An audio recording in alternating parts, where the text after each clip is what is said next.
ஒரு சாட்சியை சொல்லியிருக்கிறேன் நான் உங்களுக்கு.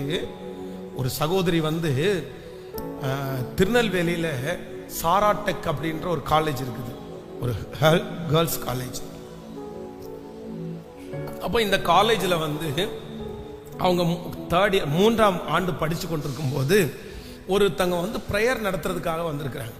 அப்போ ப்ரேயர் நடத்தி இருக்கிறதுக்காக வந்திருக்கிறவங்க அந்த கேர்ள்ஸை பார்த்து கேட்டிருக்கிறாங்க, நீங்கள் எத்தனை பேர் வந்து உங்களுடைய ஃபியூச்சருக்காக உங்களுடைய வருங்கால கணவனருக்காக எத்தனை பேர் ஜெபம் பண்ணுறீங்க அப்படின்னு கேட்டிருக்காங்க.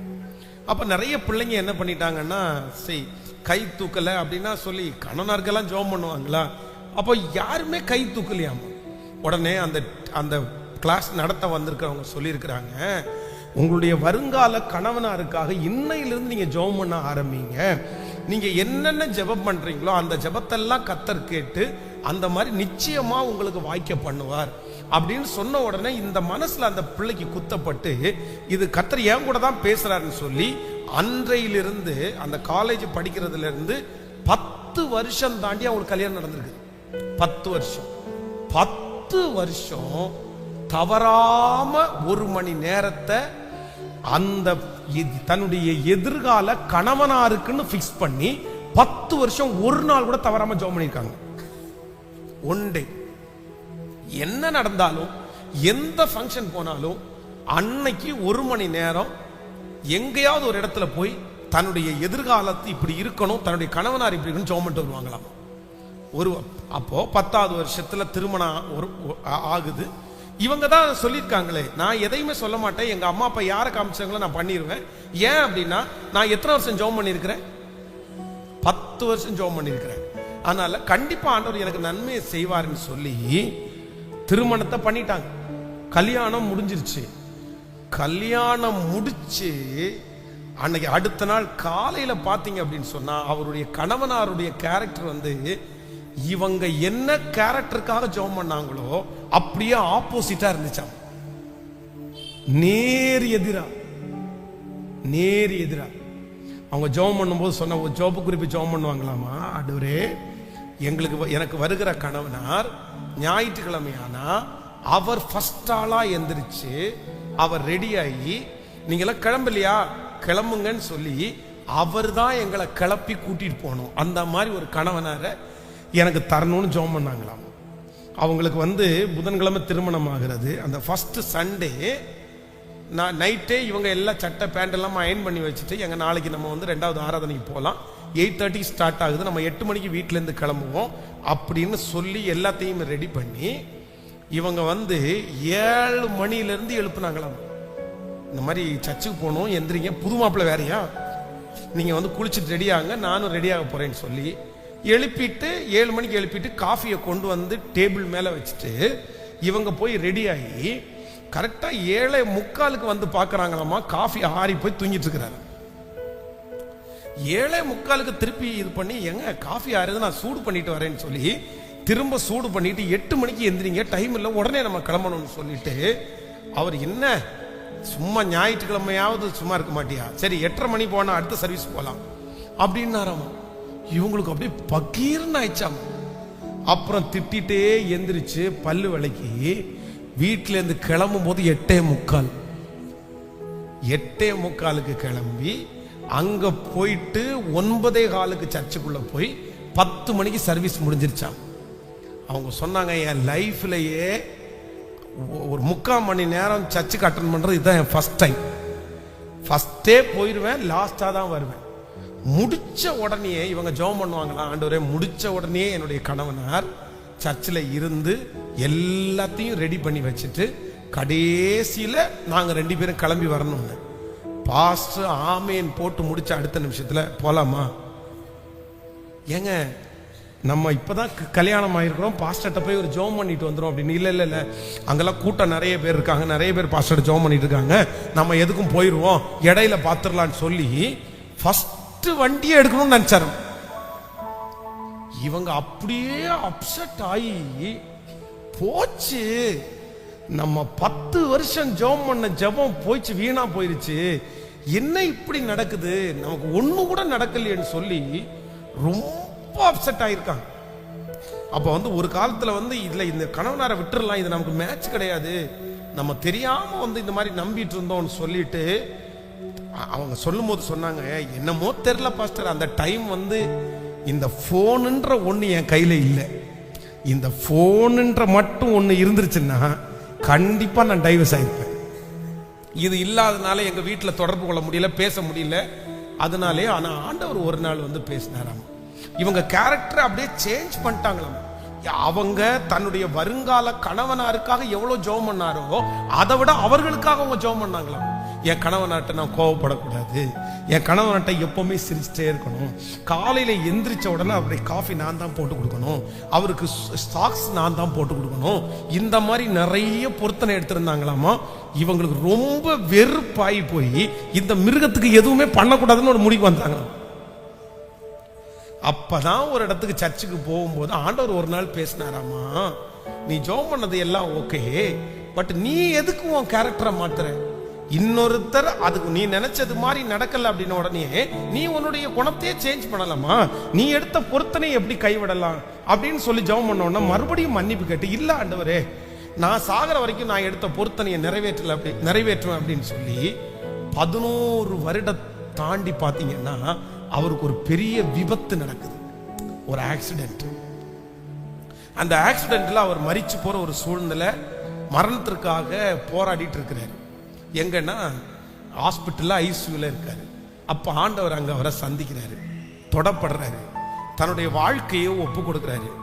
போகும்போது ஆக்சிடென்ட் ஆன அன்னைக்கு கூட இந்த சிஸ்டரை பிடிச்சி திட்டுன்னு திட்டி, நான் வீட்டுக்குள்ள வரும்போது நீ வீட்டுல உயிரோட இருக்காத, ஒண்ணு செத்துரு இல்லைன்னா உங்க அம்மா வீட்டுக்கு போயிரு அப்படின்னு சொல்லிட்டு போனாராம்.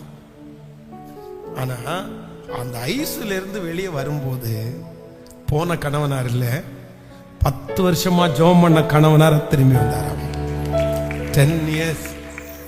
ஸோ அதற்கு பிறகு ஒரு 5-6 வருடங்கள் வந்து இப்ப டிராவல் பண்ணிட்டு கடந்த நாட்கள்ல என்ன வந்து சந்திக்கும் போது சொன்னாங்க, பாஸ்டர் ஜெபமெல்லாம் வீணா போச்சுன்னு நினைச்சேன். இல்ல இல்ல இல்ல இல்ல, அந்த நினைக்கிறேன் நான் அந்த 10 வருடமும் என்னென்ன என் கணவனாருக்காக ஜெபம் பண்ணனோ அத்தனையும் என் கணவனார் இன்னைக்கு என் கண்ணு முன்னாடி செய்கிறத நான் பார்க்கிறேன் அப்படின்னு சொன்னேன்.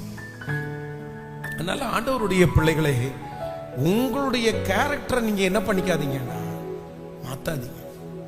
மாத்தாதீங்க. ஆண்டவர் விதையை அன்னைக்கே போட்டாரு, நமக்கு தெரியாது அவர் எங்க ஆரம்பிச்சாருன்னு நமக்கு தெரியாது. ஆனா நான் மாத்த வேண்டாம், கண்டிப்பாக ஒரு நாள் கர்த்தர் நம்முடைய ஜெபத்தை கேட்கிறவர், அற்புதம் செய்கிற கர்த்தர், உங்களை வெளிப்படையாய் கர்த்தர் நிச்சயமாய் மறைவிடத்தில் வளர்க்கிற நீங்கள் வெளியரங்கமாய் தென்படுகிற ஒரு நாளை கர்த்தர் கட்டளை இடுவார்.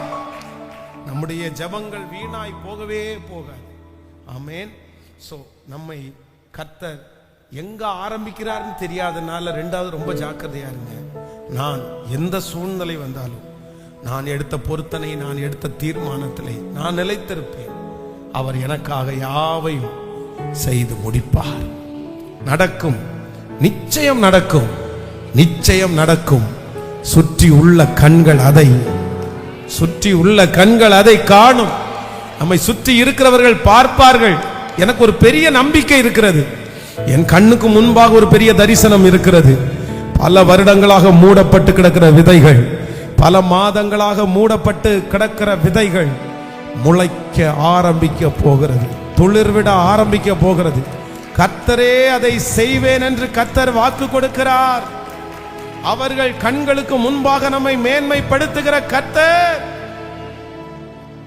ஹalleluya, ஹalleluya. என் தேவனால் நான் உயருவேன், என் தேவனால் நான் வளருவேன், என் தேவனால் நான் உயருவேன், என் தேவனால் நான் வளருவேன். நிச்சயம் நடக்கும், நிச்சயம் நடக்கும். சுற்றி உள்ள கண்கள். அப்போ நமக்கு வருகிற ஒவ்வொரு போராட்டங்களும் சூழ்நிலைகளும் கண்டிப்பாக எனக்கு வேண்டாம் ஆண்டவரே, எனக்கு அனுமதிக்க வேண்டாம்னு சொல்லி ஜெபம் பண்ண வேண்டாம். எனக்கு தாங்கக்கூடிய பலம் தாங்கன்றதை மட்டும் ஜெபம் பண்ணுங்க. ஒவ்வொரு பிரச்சனையும் உங்களை அழகா மோல்டு பண்ணி அடுத்த லெவல் லீடர்ஷிப்ல உங்களை கொண்டு போய் நிறுத்தும். என்னுடைய போராட்டத்தை தாங்க எனக்கு பலன் என்னுடைய போராட்டத்தை சகிக்க சகிக்க எனக்கு பலன். அப்பொழுது இந்த உலகத்துல இருக்கிற சகல காரியத்தையும் நான் அழகாய் கண்டுபிடிப்பேன். ஃபேமிலி, ஒரு கணவன் ஒரு மனைவி, ஃபேமிலியில பிரச்சனை வரும்போது கூட அதை அட்ஜஸ்ட் பண்ணி தாக்கு பிடிச்சு விட்டு கொடுத்து தாழ்ந்து போய் இந்த மாதிரி கட்டப்படுற குடும்பம் என்னைக்குனாலும் என்ன பண்ணுவோம்னா கட்டப்படும். சில பிள்ளைங்களும் சில பசங்களும் பாருங்க, கல்யாணமான புதுசுல கண்டிப்பாக ஒரு அண்டர்ஸ்டாண்ட் வர்றதுக்கு கொஞ்சம் நாள் சொல்லுங்க.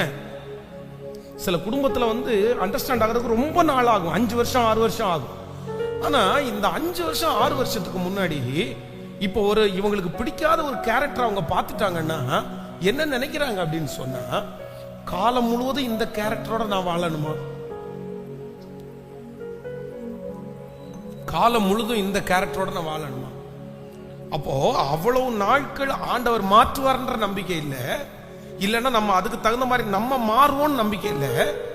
இவங்களுக்கு என்ன அப்படின்னு சொன்னா, இப்போ நம்ம வழியில போறோம், அந்த வழியில முள் இருக்குது, இந்த முள்ளை மிதிக்க கூடாதுன்னா ஒண்ணு அந்த வழியில இருந்து அந்த முள்ளை எடுத்து தூர தூக்கி போட்டு அந்த வழியில் நடக்கணும். இல்லை அப்படின்னு சொன்னா நம்ம அந்த முள்ளை மிதிக்காம நடந்து போகணும். இது ரெண்டும் செய்யாம இல்ல நான் இனி போகவே மாட்டேன்னு திரும்பி வந்தா புரியலையா? நான் சொல்றது உங்களுக்கு புரியுதா இல்லையா? நம்ம போயிட்டு இருக்கிற பிரயாணத்திலே முள் இருக்குமானால் ஒன்று எடுத்து போடுவதற்கு முயற்சி எடு, இல்லை என்றால் சுத்தி போறதற்கு முயற்சி எடு. ரெண்டும் இல்லாமல் நான் போகவே மாட்டேன் எனக்கு முள் இருக்குன்னு திரும்பி வந்தா நஷ்டம் அவர்களுக்கு அல்ல, முள்ளுக்கு நஷ்டம் இல்ல, யாருக்கு தான் நஷ்டம்? அதனால இந்த சத்தத்தை கேட்கிற யாராவது ஒருத்தர் உங்க ஃபேமிலி லைஃபா இருக்கலாம், ஏதாவது ஒன்று இருக்கலாம், நீங்க டிஸ்கண்டினியூ பண்றதற்கு 1000 தீர்மானங்கள் இருக்கலாம். இந்த மாதிரி ஒரு கேரக்டரோட நான் எப்படி வாழ்க்கை ஓட்டுவேன் அப்படின்னு நீங்க நினைச்சு இதை ஸ்கிப் பண்ணலாம்னு நினைக்காதீங்க. மாற்றுகிற ஒரு தேவன் உண்டு என்று நீங்கள் மறந்து விடாதிருங்கள்.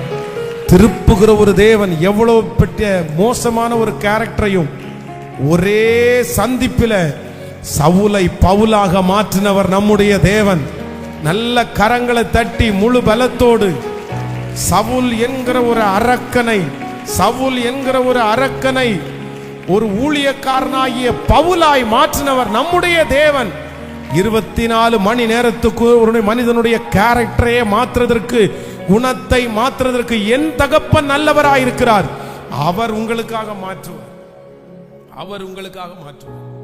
ஆனா அதுக்காக நம்ம என்ன பண்ணிடக்கூடாதுன்னா, இந்த டிஸ்கண்டினியூ பண்ற அந்த எண்ணம் நமக்குள்ள 90% என்ன பண்ணக்கூடாதுன்னா வரவே கூடாது. ஆண்டவரே, இதுல நிலைத்திருக்கிறதுக்கு எனக்கு பலன் தார், இதுல பொறுத்திருக்கிறதுக்கு எனக்கு பலன் தார், காத்திருக்கிறதுக்கு எனக்கு பலன் தார். ஆண்டவர் நிச்சயம் எனக்கு செய்து முடிக்க வல்லவராய். ஆண்டவர் சொன்ன வார்த்தையை அவர் தரையிலே விடவே மாட்டார். என்னன்னே தெரியல, இன்னைக்கு காலையில இந்த உபவாச ஜபத்திற்காக நான் ஆயத்தமாய் கொண்டிருக்கும் போது அப்படியே என்னுடைய கண்ணுக்கு முன்னாடி ஒரு விதை, ரொம்ப நாளா போடப்பட்டிருந்த ஒரு விதை அழுகிருச்சு, அது காஞ்சிருச்சு, அது பற்றுச்சு அப்படின்ற மாதிரி நினைச்ச விதை அப்படியே முளைச்சு ஒரு புதிய ஒரு இலை விடுகிறது போல. அப்ப நான் நம்புறேன், நிறைய பேருடைய வாழ்க்கையை கர்த்தர் மறுபடியும் உங்களை முளைக்க பண்ணுவேன் என்று சொன்ன வார்த்தை கண்டிப்பா நடக்கும். அதனால எதை குறிச்சும் கவலைப்படாதீங்க. நீங்க உங்களை ஆரம்பிச்சது இப்ப கிடையாது. ஆனா உங்களை வெளியே கொண்டு வருகிற வருடமாய் மாறட்டும். ஆனா கர்த்தர் ஏற்கனவே ஆரம்பிச்சிட்டார். அந்த சோதனையிலே கர்த்தர் ஆரம்பிச்சிட்டார், அந்த வேதனையிலே கர்த்தர் ஆரம்பிச்சார், அந்த வியாதியிலே கர்த்தர் ஆரம்பிச்சிட்டார். விசுவாசத்தோட முன்னேறுங்க. இனி இருக்கிற கொஞ்ச நாட்கள் ஒரு புதிய வருஷத்தை சந்திக்கிறதுக்கு முன்னாடி எத்தனை வருஷத்தை நீங்க மிஸ் பண்ணிருக்கலாம். ஆனா வருகிற 2025 நீங்க தவற விடக்கூடாது. ஆண்டவரோட நெருங்கிடணும். எது நடந்தாலும் கவலைப்படாதீங்க, எல்லாம் ஒரு நாள் நன்மையா மாறும். இயேசு உங்களுக்குள்ள இருந்தாருன்னா பச்சை தண்ணி திராட்சரசமா மாறும். பச்சை தண்ணி தான் திராட்சரசம், டேஸ்ட்ல தான் டேஸ்ட் கொடுக்கும். அதனால இயேசு மட்டும் உங்களோட இருந்தா போதும், எல்லாத்தையும் கர்த்தர் மாற்றுவதற்கு கர்த்தர் வல்லவர். இன்று